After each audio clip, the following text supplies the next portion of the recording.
African American, Mexican, they always made for the biggest fights in history. Terence Crawford should fight David Benavidez if they both lobbying so hard to fight Canelo Alvarez. A lot of these good fighters fight each other, and a lot of these great fighters, they fight each other. It's too many champions. Floyd Mayweather, even years into retirement, still keeps himself connected to boxing, sometimes through exhibition fights, and other times through his explosive statements. I'm behind the scenes. So sometimes a fighter can retweet something, just to get the people out of their seats or get the people going. And Terence Crawford, hell of a fighter. Now, he has made one of his boldest moves yet, an idea that could reshape boxing's legacy debates. Mayweather openly explained why pound-for-pound king Terence Crawford should take on a fight many thought was impossible. So I'm going to ask you, if I say these fighters' names to you, what is the first word that comes to mind? Okay. So the first one is Floyd Mayweather Jr. Great fighter.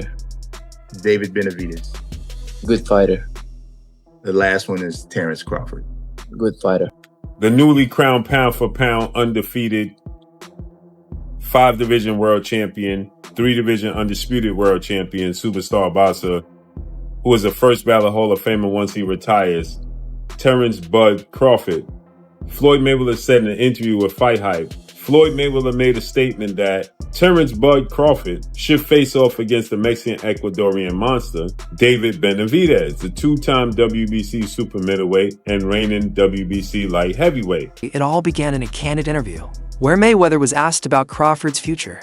Coming from a man who retired undefeated and created some of the biggest fights in history, these weren't just casual words. Wait. I think he was like, a really super skillful fighter. Very talented fighter. For he started by showing respect and admiration before delivering a shocking challenge. With Crawford already beating Canelo Alvarez, Mayweather cut through the noise with a brutal suggestion. He pointed to David Benavidez, the feared Mexican monster, and said, if both men wanted Canelo, they should forget him and fight. And I talked about that, a while back. And I thought about this. If he wanted to go to 168 and he want to fight Canelo bad and Benavidez want to fight Canelo bad, if they can't get Canelo, they can fight each other. Benavidez and Crawford. Whoa, wait a minute. Wow, for real? I'm saying if both of you guys are chasing one fighter, if y'all feel like y'all chasing him and y'all can't get that fighter, then y'all should say, fuck it, we'll fight each other. I don't know. I just threw that out there because you told me about Benavidez trying to fight Canelo, and I know that, Terence Bud Crawford has been trying to fight Canelo. They both been trying to get that fight done. And it seems like both have been trying to get it done extremely bad. Now, if you can't get it done, then make you guys fight. Say fuck it.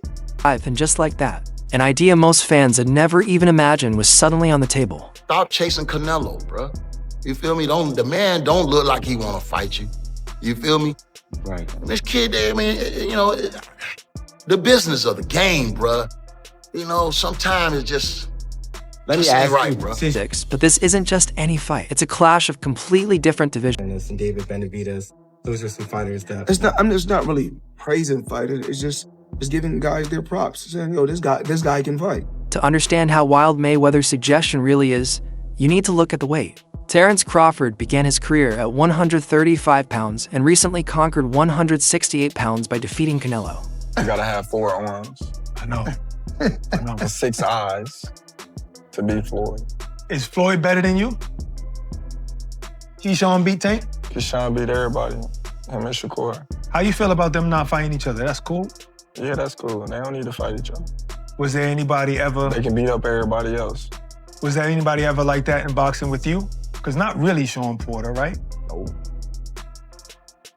No friends in this business for you. I think Tim Bradley would have been like that. Okay. I think me and Tim Bradley would have been like that. I wouldn't have fought Tim. If the opportunity presented itself against Floyd, you would have, though, even though you admire him so much and he's so great. But you Floyd, yeah, because I wasn't as close. Me and Floyd close now, but when Floyd was boxing, I wasn't as close with Floyd. Like, like I am now. How do you beat Floyd, though? Like, since nobody's been able to crack that code. You think I would tell you? He ain't fighting anymore. So that fight ain't gonna happen. You gotta have 4 arms. I know. I know. And 6 eyes to beat Floyd. Is Floyd better than you? I think you got your answer there. Nah, I didn't hear nothing. Is Floyd better than you? Some fighters say, even like Gervonta Davis. Beat your... Okay, that's a no. That's a no. David Benavidez, however, is a natural super middleweight. He's a huge puncher who walks around well over 180 pounds and barely makes the 168 lb limit. Many believe his real future is at 175 pounds, light heavyweight. This isn't just a weight gap, it's a massive size difference. It's a battle between skill and size, raising the ultimate question: can supreme technique beat raw power and strength? Turkey, he did a great job. He was involved in Riyadh season, and they own Ring Magazine now. So the reason why that's significant is the Ring Magazine belt is one of the only belts that kind of been, there's a bunch of different organizations that are sanctioning bodies. There's the WBO, the WBC, the IBF. There's all these different, it's very fractured, right? But Ring Magazine has always been like, Roy Jones Jr. was the Ring Magazine middleweight champ of the world, the Ring Magazine super middleweight champ of the world. Like, that's the gold standard, is Ring Magazine. So there would be one belt. They can do that and then overpower everything else with money and then really put the compelling fight. The risk for Crawford would be enormous, and even he admits it. Would you ever entertain a fight with the Mexican monster, David Benavidez? But you want Canelo. But you want Canelo. You gotta understand, like. But I gotta ask you, bro, because I can't, you know? My thing is, Benavidez is a big dude. You know what I mean? Not to say I won't fight him. I fought his brother. You know what I mean? His brother was big. I fought him. But, you know what I mean? Benavidez is a big dude. Benavidez is like 6 foot something.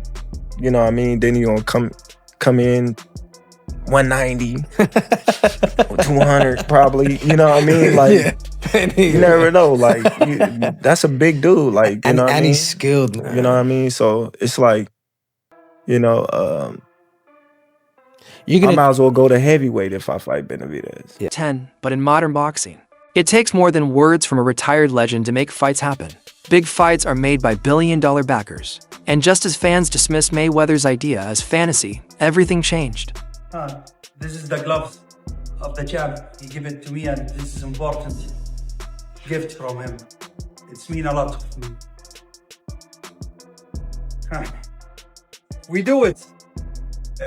I like the logo. Yeah. Very, very beautiful logo. The champ have a lot of surprise for his city and for the future. He want to rest now for 1 or 2 months. Then we will tell you the surprise. Sure. Thank you. If it was you against him. To be honest with you, if I fought Terence Crawford, I would definitely use my size, my reach, my weight to my advantage. Crawford is a very smart fighter, but I guess thankfully I'm not fighting him. Even Turkey Alalshik, Saudi Arabia's new kingmaker in boxing, entered the discussion. A cryptic tweet from him hinted that he was interested in making the fight happen. With his power and resources, any dream fight can become reality in one phone call. Suddenly, this impossible matchup didn't just feel possible, it felt real. And the boxing world exploded. But if you were at 168, when we think about anybody at 168 outside of Canelo, the first name that comes to anybody's mind is David Benavidez. What about the potential for a fight like that? Oh, like I said, man, that's a big dude. You know what I mean? He ain't even at 168. You know, when you look. Right, not now. That 175, yeah. He probably can't even make 168 no more. When you look at these fights, you know, especially coming up, you gotta be realistic. You gotta, you know, say, all right, you know, how big is this dude really is? Because David Benavidez, he can fight his ass off, you know. But me personally, I believe in my skills and my ability that I can beat anybody. This is what he talking about. Because he like, man, he's not a big dude. He just kept saying he's not a big dude and you can beat him. And then when I looked into it, I'm like, damn, Bill Wright. You know what I mean? So then it was just like, okay, cool. Fans and experts split instantly.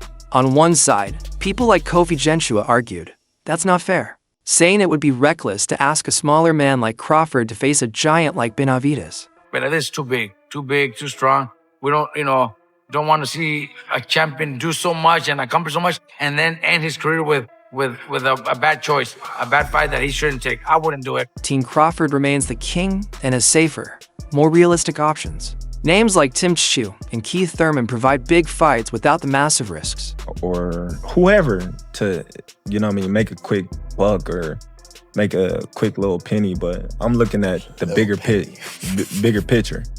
You know, this is a legacy fight. This is a generational fight, you know, that will be talked about for years. Yeah. You know, obviously, if Terence doesn't want to do that, or there's guys like, I know Tim Tszyu and Keith Thurman are fighting here soon, and I guess he could possibly fight the winner of that.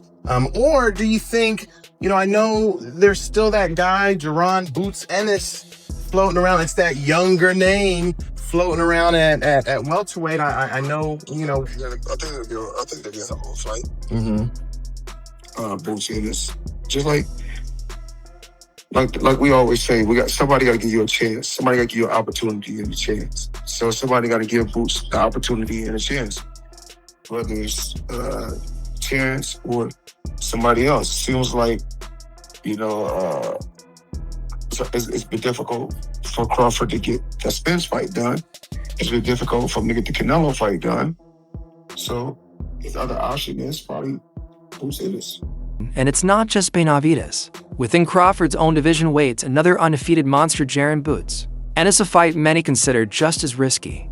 Man, great. Bud always been like that. Without a question, solid. You know what I'm saying? Solid. You think there's anything left for him, Coach, or is it time for Bud to move on? Or I'm trying to figure out who he gonna fight next. 160, you can see him fight going I wouldn't do nothing crazy. He looked at excellent. He looked at excellent. Is there anybody the most from No, I'm trying to figure out what their team gonna do next. I want to see what's He's next. talking about 160, Coach. I mean, the only thing down there is maybe like a middleweight tournament, 2 fights undisputed, something like that. But if not that, then what for Bud? Who? Well, they were talking about Jaron Ennis going to 160. Possibly Jaron Ennis going to 160. If he go to 160, then we got another mega fight. You think that's a mega fight? I don't know that yet, but I've said in the boxing fans that know boxing would say